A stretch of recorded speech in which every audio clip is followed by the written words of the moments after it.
मला ज्याची भीती होती शेवटी तेच झालं। घरात सगळीकडे आनंदाचं वातावरण आहे जे मला नकोय। मला हवंय ते परत दुःखी कष्टी वातावरण हवंय मला। काय करू? शिट,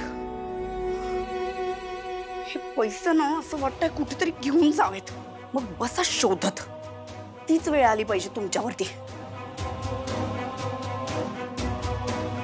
हे पैसे मी घेऊन जाते तेच बरोबर आहे।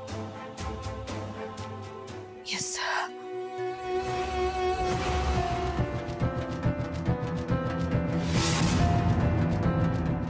नाही हे असेच घेऊन गेले तर सगळ्यांना संशय येईल, कारण हे पैशांच्या बॅग आहेत हे माहिती आहे सगळ्यांना। शिफ्ट करायला पाहिजे।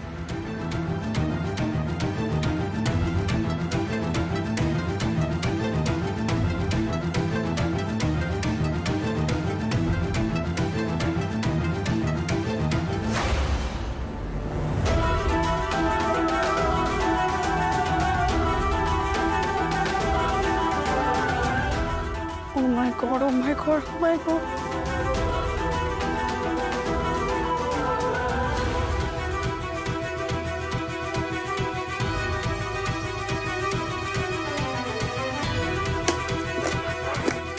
Oh shit.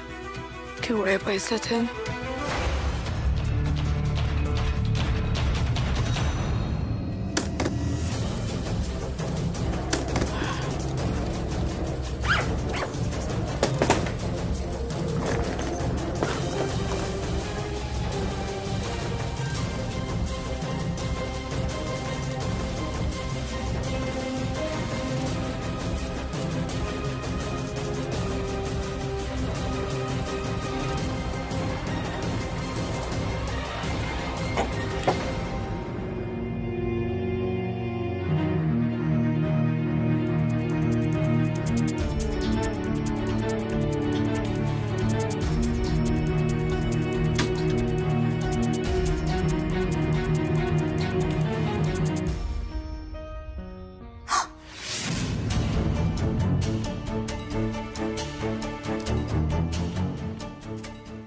शिल्पी, कुठे निघालीस? बॅगेत काय? नाही मी ते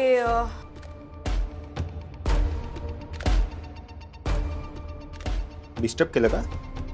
अरे नाही, मी ते प्रतीकला माझ्या घरी घेऊन गेलो ना, तर त्याच्या गोळ्या औषधं विसरलो म्हणून ते घ्यायला आलो।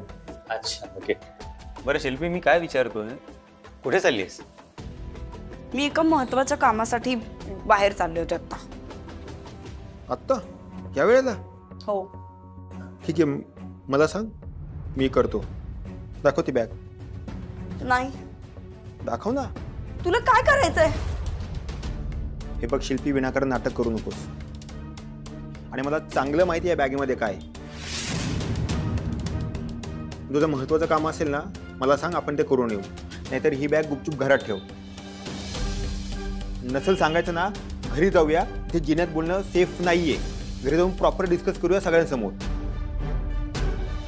एवढं काही कॉन्फिडेन्शियल नाहीये। माझं म्हणणं फक्त इतकंच आहे की ही पैशांची बॅग घरी ठेवणं खूप रिस्की आहे। आपण बघतोय प्रत्येक वेळी दारावरची बेल वाजली की आपल्याला घाबरायला होतंय। दादा घरात आहे, कसं लपवायचं, हे सगळे प्रश्न आपल्या समोर पडतात। अशा वेळी ही बॅग घरी ठेवणं नाही बरोबर वाटत आहे मला। खूप अनसेफ आहे ते। खरंच? खरंच म्हणजे? तू प्रत्येक वेळी माझ्या वाकड्यात शिरायला जात जाऊ नकोस बबन पांडे। हे बघ सॉरी हा विद्युत, पण अरे अरे ऐक एक मिनिट, अरे भांडू नका असे। हे बघ शिल्पी, मला सुद्धा हेच वाटतंय की पैशांसाठी घरापेक्षा सेफ जागा दुसरी कोणतीही नाहीये। आणि इन्शुरन्सचा प्रॉब्लेम सॉल्व्ह होणारच आहे। आपल्याला हे पैसे कधीही जमा करावे लागतील। एक्झॅक्टली, जसे आपल्याला ते कधीही जमा करावे लागतील ना, तसेच ते वेळेत काढायला सुद्धा पाहिजेत ना। तर त्यासाठी जागा सेफ पाहिजे, आणि आपलं घर ही सेफ जागा नाही वाटत आहे मला, स्पेशली दादासाठी। तुम्हाला एवढी भीती वाटत असेल ना, मग एक काम करूया, ही पैशांची बॅग आपण माझ्या घरी ठेवूया। माझ्या घरी असंही कोणीच नसतं, आणि जेव्हा तुम्हाला पैसे लागतील ना, तर माझ्या घरून घ्या की। करेक्ट। आणि दुसरी गोष्ट, गुंडे इथे येतात, माझ्या घरी नाही येत गुंडे। काय वाटतं? मला सुद्धा हे पटतंय। शिल्पी, त्याला बॅग दे। घर ते घर झालं ना, त्याचं काय आपलं काय. It's not safe.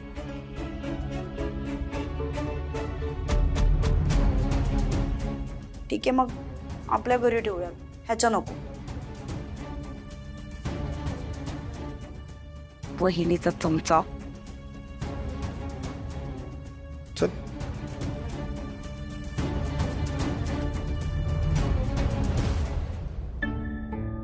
अहो चहा दे. आता कोणाला?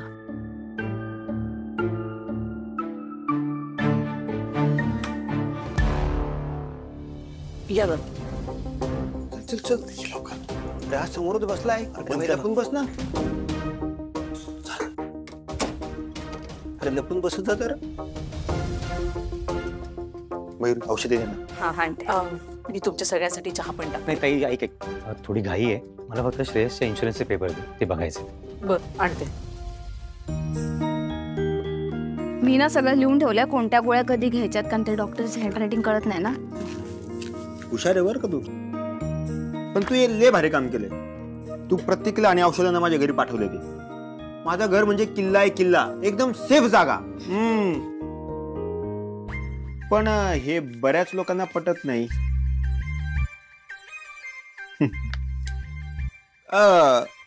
शिल्पी, ती बॅग तू व्यवस्थित ठेवली ना, पैशांची बॅग? हो, ठेवली. हा, मग टेन्शन नाही. म्हणजे कसं आहे, आता शिल्पीकडे पैशांची जबाबदारी आहे ना. आता 1 रुपया सुद्धा इकडच्या तिकडे होणार नाही. सगळी जबाबदारी शिल्पीची. याची अक्कल किती, हा बोलतो किती. दादाने विनाकारण याला डोक्यावर बसवून ठेवलंय. चल मी पळतो, तुला जरा घाई आहे. हा, दरवाजा बंद कर.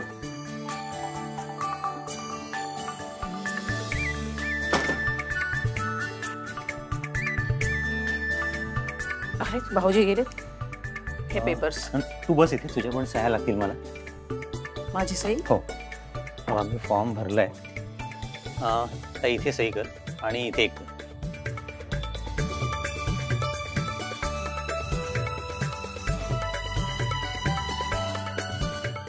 श्रेयस, तुझी इथे एक सही लागेल. माझी सही? म्हणजे माझा सेकंड जन्म झाल्यानंतर पहिल्यांदाच मी जिवंत असल्याचा प्रूफ पब्लिकमध्ये जातो. आता सही चालली, थोड्या दिवसात तू सुद्धा वावरशील. देव करो आणि असंच होऊ देत. नक्की होणार ताई, तू मुळीच काळजी करू नकोस. मी हे डॉक्युमेंट्स लवकरात लवकर सबमिट करतो. हां, त्याआधी त्यांना फोन करतो. हॅलो. हां चिटणीस सर, नमस्कार. विद्युत म्हात्रे बोलतो. आपलं बोलणं झालं होतं ना एक टर्म इन्शुरन्सच्या बाबतीत. आम्हाला तो क्लेम मागे घ्यायचा आहे. पण उद्या हाफ डे असेल ना सर? ठीक आहे, मग आपण सोमवारी भेटू.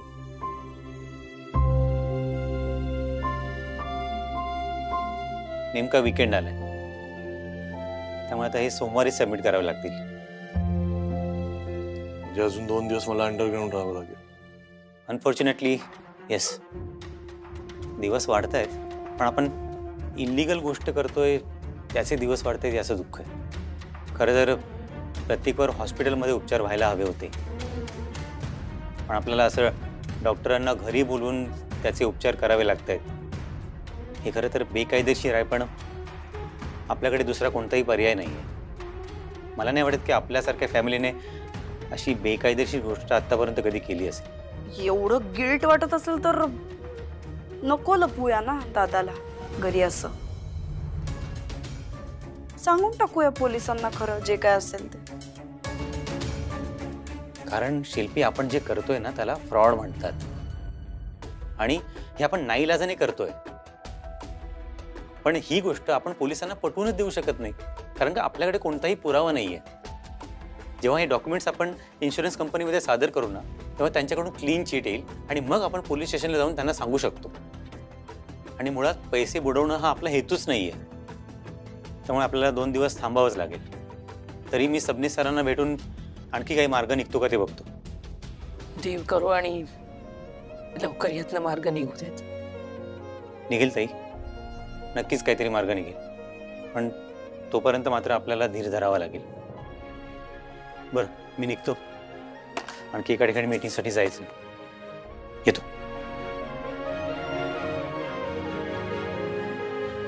चुप बाय.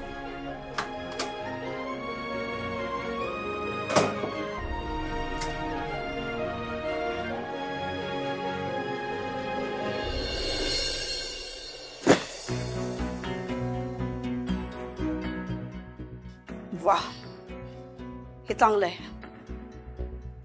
जे पैसे मला मिळणार होते, जे पैसे माझे होते, त्या पैशांची आता मला राखण करावी लागते. नाही यार, हे पैसे यांना नाही मिळाले पाहिजेत. कारण हे पैसे जर असतील तर हे दोघे एकत्र येतील, आणि पैसे नसतील तर या दोघांना एकत्र येण्याचा चान्सच मिळणार नाही. काहीतरी करायला पाहिजे.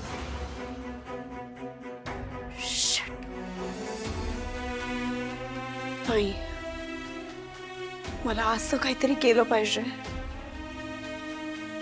ज्यामुळे हे दोघे एकत्र येणार नाहीत. पण काय काय करू शकते मी?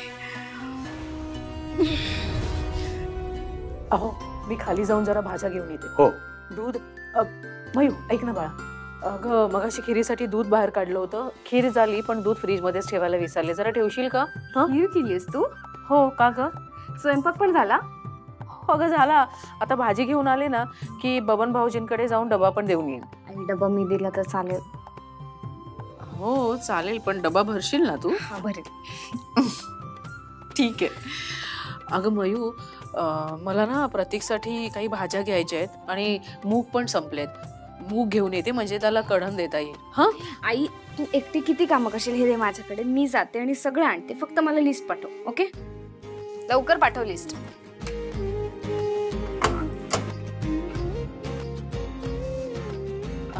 अहो ऐका ना, प्रतीकसाठी ना मी कमी तिखटाचं जेवण केलंय, पण भाऊजींना आवडेल की नाही माहित नाही. त्यांच्यासाठी जरा काहीतरी चमचमीत करते वेगळं. अश्विनी, एक काम कर ना, तिखट मिठाच्या पुऱ्या कर. खूप दिवस झाले खाल्ल्या नाही तुझ्यात. करते.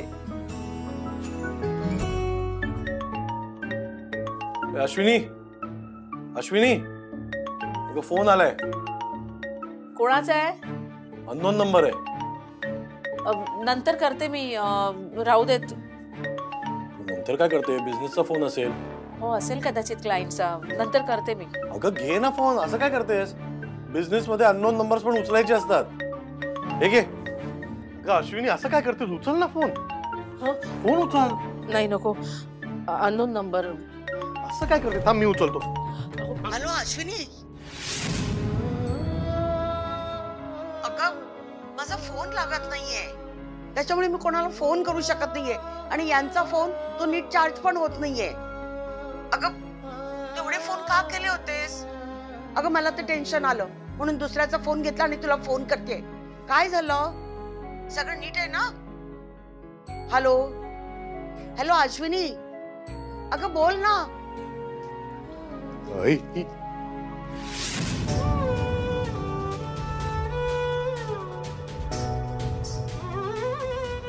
श्रेयस? अश्विनी, श्रेयस आहे? हा आई, मी बोलते.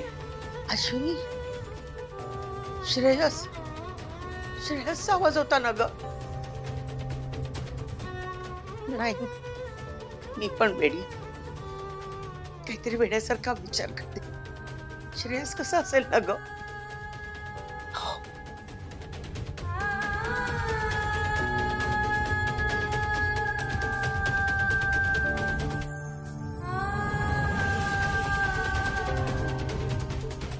आई, श्रेयस, श्रेयस बाळा. आई मीच आहे. सुखरूप आहे, मी परत आलोय. आई, म्हणूनच तुम्हाला फोन करत होतो आम्ही, पण फोन नव्हता लागत.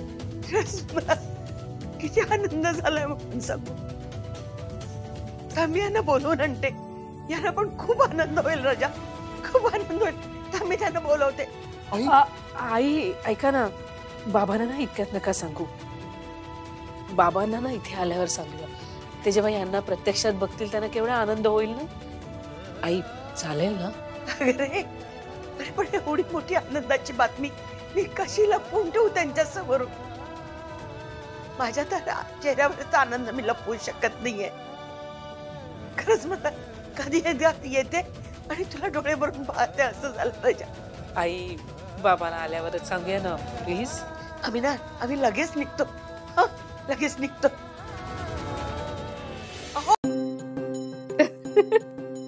आईला सगळं कळलं. आई बाबा लवकरात लवकर येते. परत येतं. अश्विनी आपण ते आल्यावर ना मोठं सेलिब्रेशन करूया. हा होपफुली ते इन्शुरन्सचं मॅटरही संपेल तोपर्यंत. आता ना आपण तुझ्यासाठी एक मोठं ऑफिस घेऊया. तुझा बिझनेस वाढवायचा. चालेल ना. आणि सर्वात महत्वाचं म्हणजे आपल्या सगळ्यांचं नवीन घर ज्यात आपलं अख्खं कुटुंब राहील. आणि ना मयूला, कुहूला, संजूला खूप खूप छान शिक्षण देऊ. हो ना? आपली सगळी स्वप्न पूर्ण होतील आता. सगळी.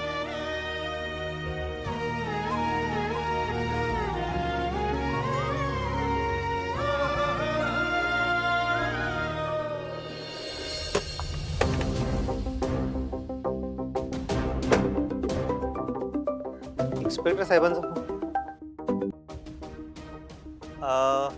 नमस्कार इन्स्पेक्टर साहेब, बोला. केकेला अरेस्ट झाली आहे तुम्हाला माहितीच असेल. हो. त्याची केस मीच हँडल करतो. त्याच्यावरच्या चार्जेस बद्दल पण तुम्हाला अंदाज असेलच.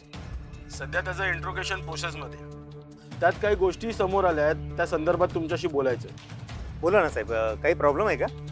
त्या केकेचं म्हणणं असं की वाघमारे फॅमिली फ्रॉड करते. एका जिवंत माणसाला तो मेलाय असं सांगून पैशाचा घोळ करताय. त्याला नक्की काय म्हणायचं होतं ते मला कळत नाहीये, म्हणून मी तुमच्याशी बोलावं म्हटलं. नाही म्हणजे वाघमारे फॅमिली सोबत तुमचे जवळचे संबंध आहेत हे मला माहिती आहे. रिलेशनसाठी तुम्ही तुमचे तत्व कॉम्प्रोमाइज करणार असं मला वाटत नाही, म्हणून आपलं एक क्लॅरिफिकेशन म्हणून तुम्हाला फोन केला. खरंच असं काही आहे का ॲडव्होकेट विद्युत म्हात्रे? मी काय म्हणतो इन्स्पेक्टर साहेब, फोनवर बोलण्यापेक्षा आपण प्रत्यक्ष भेटून बोलूया का? मी येतो पोलीस स्टेशनला तुम्हाला भेटायला. ठीक आहे ना, या तुम्ही. मला ज्याची भीती होती तेच झालं, पण सबनी सरांशी बोलल्याशिवाय कोणतंही स्टेटमेंट करायला नको. अश्विनी, आई बाबा आले ना की आपण आधी करायचो ना आपण तशी मिसळ पार्टी करूया. म्हणजे माझ्या हातची पण. तुम्हाला हवं ते करा तुम्ही.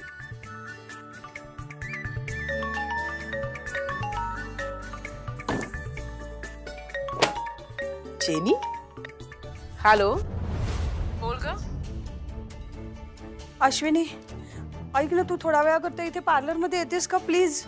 अर्जंट आहे, लवकर ये ना. एक मिनिट, काय झालंय जेनी? असा का आवाज येतोय तुझा? इतकी का घाबरली आहेस तू? अश्विनी, आपल्या पार्लरचं सामान ना सगळं इकडे तिकडे पडलंय, तोडफोड केली आहे पार्लर मध्ये. प्लीज तू लवकर ये ना. अरे देवा, कुणी केलं हे? वॉचमनला विचारलं का तू? अगं कदाचित त्यांनी पाहिलं असेल. अगं हो, मी आधी त्यालाच विचारलं आणि त्यानेच सांगितलं की काही गुंड आलेले, त्यांनी आपलं पार्लर आणि श्रेयसचं ऑफिस फोडलंय. बाकीच्या शॉपनं काहीच झालेलं नाहीये. हो जेनी, मी पोचते तिकडे. तू अजिबात घाबरू नको. हा, मी पोचते, लगेच पोचते. काय झालं अश्विनी? अहो, पार्लरवर कुणीही तरी हल्ला केलाय आणि पार्लर आणि ऑफिस दोन्ही उद्ध्वस्त करून ठेवलंय. गुंड होते म्हणाली. कोणी केलंय हे गेस करणं एवढं कठीण नाही. श्रेयस, तुझं म्हणणं अगदी बरोबर आहे. हे सगळं केकेच्या गुंडांचंच काम आहे. केके जरी आतमध्ये असला ना तरी त्याचे गुंड बाहेर आहेत आणि आपण त्याला जेलमध्ये पाठवलंय ना, त्याचा बदला घेण्याचा प्रयत्न करतायच. मगाशी मला इन्स्पेक्टर साहेबांचा फोन आला होता. केकेने पोलिसांना श्रेयसबद्दल हिंट देण्याचा पण प्रयत्न केलाय. ठीक आहे ना, चालेल ना. आपल्याला घाबरायची काय गरज आहे? आपण सगळे पेपर्स घेऊ आणि आत्ताच्या आता पोलीस स्टेशनला जाऊ. नाही ना श्रेयस, आपण नाही जाऊ शकत. अरे इन्शुरन्सचं ऑफिस 2 दिवस बंद आहे. कोर्ट सुद्धा बंद आहे, त्यामुळे आपण कोर्टात सुद्धा जाऊ शकत नाही. बघ, सोमवारी सकाळी आपण इन्शुरन्सच्या ऑफिसला जाऊन डॉक्युमेंट सबमिट केले ना की आपण त्यानंतर पोलीस स्टेशनला जाऊ शकतो. म्हणजे 2 दिवस अजून टांगती तलवार आहेच आपल्या डोक्यावर. हो, ऐका ना, मला ना अजूनही असं वाटतंय की आपण पोलिसांना सगळं खरं सांगितलं पाहिजे. बस. ताई, आपल्याला तसं नाही करता येणार. हे बघ, जिवंत माणसाच्या पॉलिसीचे पैसे घेणे हा गुन्हा आहे. सोमवारी सकाळी आपण इन्शुरन्सच्या ऑफिसला जाऊ, त्यांचे पैसे आणि डॉक्युमेंट सबमिट करू, मग त्यांच्याकडून आपल्याला क्लीन चिट मिळेल आणि मग आपण सगळीकडे जाऊ शकतो. आणि तोपर्यंत आपण कोणतीही रिस्क न घेतलेलीच बरी. जे काही करायचंय ते आत्ताच करायला पाहिजे. ही संधी सोडून आता चालणार नाही. दादा आणि वहिनीला एकत्र येऊ द्यायचं नसेल तर वहिनीला जेलमध्ये जावंच लागेल. येस.